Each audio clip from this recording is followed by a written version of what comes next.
How many levels of XP are in these smokers? I don't know, but leave your guesses down below and we'll find out at the end of the video. But that's not what you came here for. So now let's get right into the tutorial. This XP farm is fully sustainable, which means it creates its own furnace fuel as well as burning materials. And once you set it up, you can just let it passively make XP for you in the background without you having to do a single thing. I've already shown you how to make this easy 0-tick KELP farm in this video, so maybe go watch that first. And now enjoy this 10-second epic build montage.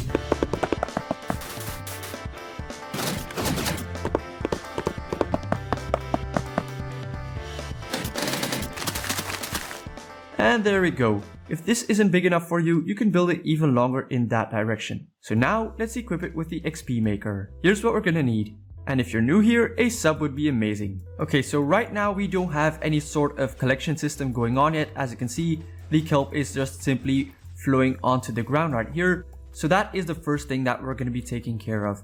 So we wanna start by placing down a simple collection system, which will just be a chest over there. And then just hook it up with a single line of hoppers right here, just below the glass panes. So there we go. In our case, that will be 5 hoppers, just like that. And now before we do anything else, let's make a kind of trench that is 1 block wide in front of the farm right here. And then we're going to place down some redstone torches on the flanks of these blocks right here. Make sure that you're placing them on these blocks. Now go ahead and put down a single line of redstone dust on top of these blocks. And we're going to be using this redstone line to be turning these torches on or off. Now finish this redstone line by a single lever over here. Now go ahead and place down another chest, but then on this block over here. And again, just hook it up with a single line of hoppers. So we're going to do the exact same thing as above. Now go ahead and grab your smokers. And yes, these should be smokers because they will be smelting your items at twice the speed of regular furnaces.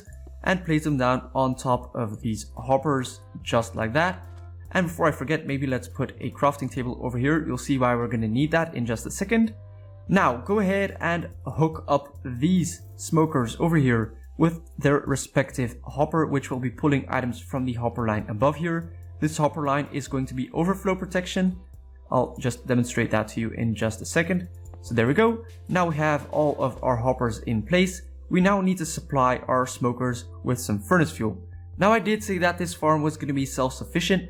However, you do need to supply it with just 1 fuel item to begin the process. So there we go. Let's fill up all of these smokers with some dried kelp blocks, because that is going to be our fuel source of choice. There we go. Now what we're going to do is turn on the kelp farm, just like that. And that is going to be producing the kelp.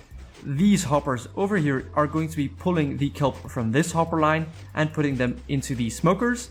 Now what we're going to do is to lock this hopper line on the bottom right here with this lever. You can see that the torches are now off. That is going to allow the dried kelp to move to this chest. However, if you turn these torches on by hitting this lever, these hoppers are going to get locked, and then you can pull out the dried kelp from these smokers to retrieve the XP. Alright, so over time you'll see that the dried kelp will be piling up in this chest, and wow, look at that go, that is really quick. So go ahead and grab that dried kelp and then simply just turn it into some dried kelp blocks, which we're gonna do like that. There we go. And now you can use these to replenish your smokers with some furnace fuel. And now the moment we've all been waiting for. How many levels are we gonna get from this farm that I kept running for around 10 minutes? Here we go. Alright, we got 17 levels of XP without having to do a single thing and just letting this farm run in the background for around 10 minutes or so. And that is just what I like to call free XP. And I hope to see you guys in the next video.